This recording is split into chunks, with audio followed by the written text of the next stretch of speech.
哎，好想你啊，羊驼啊！你给我转个车，要不然我就挂电话。我不是想嘲讽你，哎，别，我给你转，星空顶怎么着？星空顶没选，确实后悔啊，主要是没见过，当时不知道那么好看，一点都不刮丝袜，真的。你把这个话放开。来吧，咱们来对一下这个尊界 S800的提车视频，到底该怎么拍啊？尊界的提车视频太好拍了，咱主打一个沉浸式，运哥离起床先健个身，然后就是出门开问界 M8验车提车，还有等，你以为我是首批啊？我7月份订的车，这都10月份了，大家伙早就看过了，主要是陈震都拍过了，这你受得了吗？这样，尊界提车，咱就体现个尊，开头就是尊界 logo 起手，给车多拍点分镜，咔咔让后期做个牛逼的剪辑。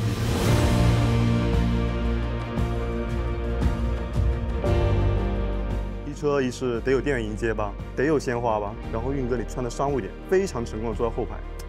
不行，你一个人坐后面有点太单薄，再加个秘书吧。等会儿，我这个是5座车，加一个还是有点单薄，加2个。舒服了。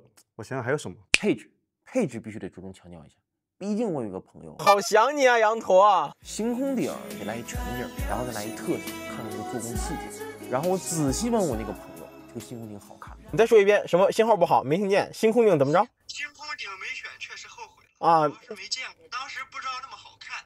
哎，隐私玻璃它也没有。这样，我到时候教秘书怎么用那个隐私玻璃。比如说，现在你觉得这个车窗太透了，然后老板加了几万块钱选了这个隐私玻璃，它可以一下就变暗。这个吗？对。摁哪个？你只要把手放在车窗的最前面，这里。对，然后慢慢往后滑。这样子。哇塞，是吧？一下就变暗了，这样一下子黑了好多。然后我顺势给他演示一下一键隐私模式。我们只需要按一下这里。这个吗？对，你按一下试试，看。哇塞，一下子就黑起来了，天黑了。然后还能看星空顶。哇塞，这样的话我们对工作就没有人打扰了。对啊，这样很方便的，特别的黑。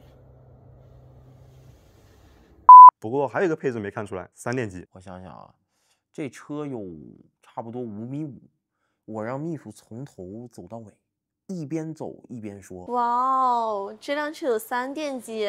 要不然我这期视频的水印就是尊界 S800，3电机，隐私玻璃，隐私天幕，电子后视镜，外加星空。运哥不至于，低调啊，有道理啊，有点失态了，是不是还得安排一司机啊？不至于，要还是安排一个吧。不是啊，我怎么成司机了？那视频的结尾就是司机开着车，然后运哥和秘书坐在后排，然后尊界 S800在道路上迎着阳光行驶，全剧终。我想一下，我还是想稍微升华一下。尊界 S800这辆车的成功，就像是中国汽车工业发展到一定水准后的代表。10年前，我们还在争论国产车能不能造好；5年前，我们已经开始习惯新势力的崛起，而今天，终于出现了一辆像尊界 S800这样叫好又叫座的中国豪车。阳光打在车身上，银与紫的交织，不只是颜色的碰撞。倒映出的更是一代中国汽车人真正走向全球舞台的身影。最后，我祝各位互联网好友们睁眼有太阳，抬头见星光。